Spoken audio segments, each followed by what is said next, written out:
A gente tende a pensar na Amazônia como um lugar, né, um destino. Mas a verdade é que ela se parece mais com uma entidade. Um organismo único que respira, transpira e, acima de tudo, caça. É um ecossistema onde a vida é consumida num ritmo frenético só para poder continuar existindo. O que vamos ver aqui é uma viagem ao teatro mais selvagem e impiedoso do planeta. E nesse teatro, o silêncio nunca, mais nunca mesmo, é sinal de paz. É só um prelúdio tático para a violência que está por vir. Porque aqui a vida não é um direito, não é uma garantia, é uma conquista diária, medida em segundos. Então, para começar, vamos falar dos titãs. Aqueles que dominam tanto as águas turvas quanto a terra firme, os verdadeiros predadores alfa desse cenário. Olha, os rios da Amazônia são uma espécie de sopa primordial, cheia de sedimentos e detritos. A água é tão barrenta, quase opaca, que a visibilidade é praticamente zero. Mas isso não é um obstáculo. Pelo contrário, é a maior aliada dos assassinos que vivem ali. Para sobreviver nesse mundo, a visão não ajuda muito. O que conta são outros sentidos, a percepção de vibrações, o olfato químico e até a eletricidade. E que assassinos são esses, hein? Tem o Puraquê, a famosa enguia elétrica, que basicamente transforma a água ao redor numa armadilha mortal invisível. As piranhas, que dispensam apresentações com aquele frenesi coletivo que começa com uma única gota de sangue. E a Piraíba, um bagre gigante colossal, que as lendas locais juram ser capaz de engolir uma pessoa inteira. 860 volts. Pensa nesse número por um instante. A enguia elétrica não precisa de presas afiadas, de garras. A evolução deu para ela uma bateria biológica capaz de descarregar essa voltagem toda. Isso não é só para se defender, não. É uma arma de caça que simplesmente apaga suas vítimas, de uma forma silenciosa e, convenhamos, aterrorizante. Agora, saindo um pouco da água, a terra firme tem um soberano, um predador que se move sem fazer um único ruído e que mata com uma precisão que chega a humilhar outros grandes felinos. A onça pintada. A eficiência dela é algo único. Enquanto leões e tigres matam por asfixia, numa briga longa, mordendo a garganta da presa, a onça pintada age diferente. Ela tem a mordida mais poderosa de todos os felinos, em proporção ao seu tamanho. E o alvo dela não é o pescoço, é o crânio. É uma execução imediata, perfurando o cérebro da vítima. Fim de papo. Ali, nas margens, onde a terra e a água se encontram, mora a sucuri verde. Pensa nela como uma mina terrestre biológica. Ela não persegue, ela espera. Com uma paciência quase geológica, fica imóvel por dias, até a presa chegar perto. O ataque é pura física, um abraço de constrição que rouba o ar, o fôlego, o futuro da vítima. Ok, já vimos os gigantes. Agora vamos mudar completamente a escala. Vamos esquecer esses titãs por um momento para encontrar os exércitos invisíveis. As legiões em miniatura que são, na verdade, e de longe, os verdadeiros donos da floresta. Então fica a pergunta: qual é o som mais aterrorizante da floresta? Não, não é o esturro da onça, nem o barulho de uma sucuri se arrastando pela água. É uma coisa muito mais sutil e muito, muito mais persistente. É um zumbido, aquele som agudo, fininho e constante. Pois é, o verdadeiro rei da morte na Amazônia pesa miligramas, o mosquito.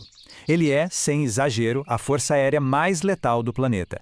E o terror não está na picada, mas sim na carga que ele carrega. Malária, dengue, febre amarela. Ele é como uma seringa voadora que injeta parasitas e vírus direto na corrente sanguínea. A guerra dele não é de força, é biológica. Descendo para o chão da floresta, a gente encontra a definição de dor em sua forma mais pura.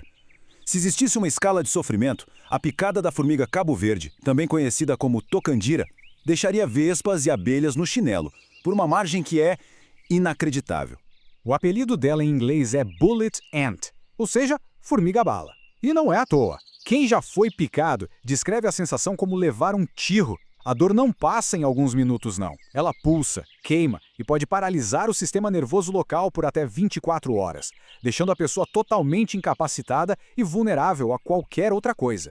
Mas olha, a dor física é quase simples perto do horror existencial que é o fungo Cordyceps. Isso aqui não é um predador que morde. É um ladrão de corpos, um sequestrador de mentes. Ele infecta um inseto, assume o controle químico do sistema nervoso dele e o transforma literalmente num zumbi. O fungo força o coitado do bicho a ir para um lugar perfeito para ele, o fungo, crescer e se espalhar.